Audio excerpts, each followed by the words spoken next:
Think with me this morning, if you will, of some of the things that you faced in your life this week. At least some of the things that you know of. Perhaps there was grief over a loss, a death of a loved one, a broken relationship, a lost friendship. Maybe there was just the whole uncertainty of the future. Job in jeopardy, a graduation or promotion around the corner with really no plans for what comes next. Not knowing what to do, where to go, to whom to turn. Perhaps you faced the fear of losing something, anything, from your life to your sanity. Perhaps it was loneliness. Loneliness, the kind of loneliness that just aches to have someone to share your thoughts and your life with. Maybe you, like all of us here, have faced sin and its power to poison us inside, in body and soul and spirit. It's the poison that makes us bitter, resentful people, people whose fear turns into anger or to hate. And chances are that when you go home today, you will face all of those things, all of the stress of life lived in this world of ours. There is something about our lives, the way we live them, the world in which we live them, that tends to suck us dry inside. We pick up the paper, we read about devastation by earthquake in China. We read about mass murder in Africa. We watch hours and hours of coverage from Boston and from Texas, and we still don't know why. Why? You know as well as I do that there are times when we have longed to drink deeply from the water that gives life. Today, I think more than ever, we need to drink deeply from it. We know what it's like to thirst for the water of life. And isn't that part of why you're here? Seeking that water of life for parched souls and spirits that ache for a long, refreshing drink. Maybe you've been seeking it a long time in your life.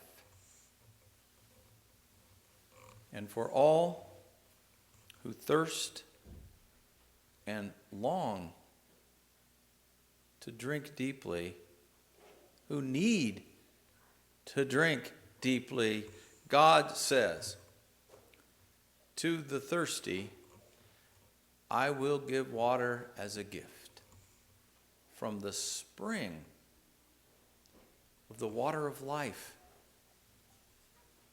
Oh, there are plenty of other offers for the water of life given in this world, but they never quite quench the thirst. We're always left wanting a little more. The results are temporary, and in the heat of life, we are left thirsty again. Power, love, wealth, rights, sex, drugs, rock and roll. They've all, every one of them, left us literally dying of thirst.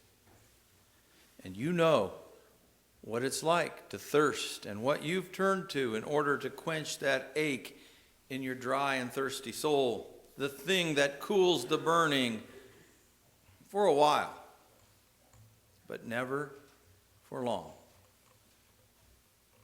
And the world will tell you there is always a cost for that.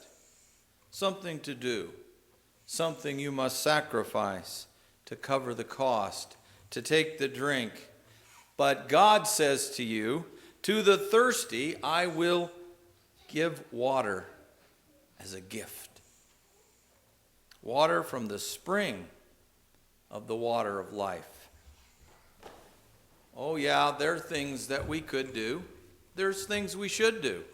There's things that we will do because we love God. Finding ways to love our neighbor as the gospel lesson for today talks about. That's a good start. But there's nothing we can do to save ourselves, to save our loved ones. There's nothing to do but to put ourselves and those we love into the hands of the one who will make all things new. The one who is the beginning and the end of all things. The one who promises life-giving water. There's nothing to do but to cling to that promise and trust the one who makes it. It's all that's left for us to do. God gives the water of life to all who are thirsty for it. Are you thirsty? For most of us, I would assume human suffering and death is a daily reality. We cry when others hurt. We mourn when others die of starvation. We hurt when estrangement or alienation separate and destroy someone's life, someone's family, a community, a nation, a world. We wail when fear and ignorance crushes the truth. We suffer doubt, and we worry, and we wonder, what is God up to? What's going on? All this while we're in such a grip of sin. And we long to be free of it, from this travail. We long to drink deeply of this water of life that refreshes. In these dry times, just picture a spring bubbling up with clear, cool water. God says to the thirsty, I will give water as a gift from the spring of the water of life.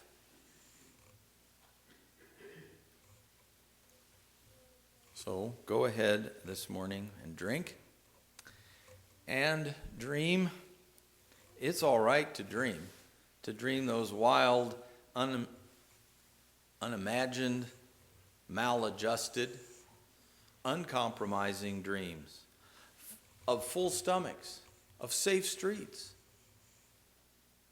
of loved children, of a peaceful Middle East, of a world without terrorism, where God himself will wipe away every tear, where God will give a life that death cannot touch, where God will grant joy that sadness cannot steal away. It's all right to dream, to hope and dream, for there will be a day when God will close the gap between what is and what will be, when God will bring to completion all that we have just played at. And until that day comes, on this day, the risen Christ comes to you here, now, in this place, among these gathered, thirsty, hope-filled believers, in these words. At this table, he comes with the forgiveness of sin. And with that, the promise of a brand new life. And the hope, the dream of salvation. In bread and wine, Christ comes to you. This is my body, he says. This is my blood. It's given for you. It's shed for you, poured out for your forgiveness. And here, the power of Easter life is poured out for you, given for you to eat and drink. This is the place where God makes all things new. In this eating and in this drinking, God comes to us.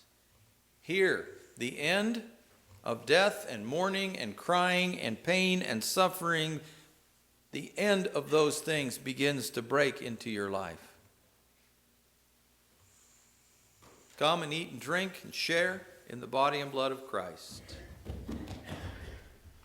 Come to his table. To the thirsty, I will give water as a gift from the spring of the water of life.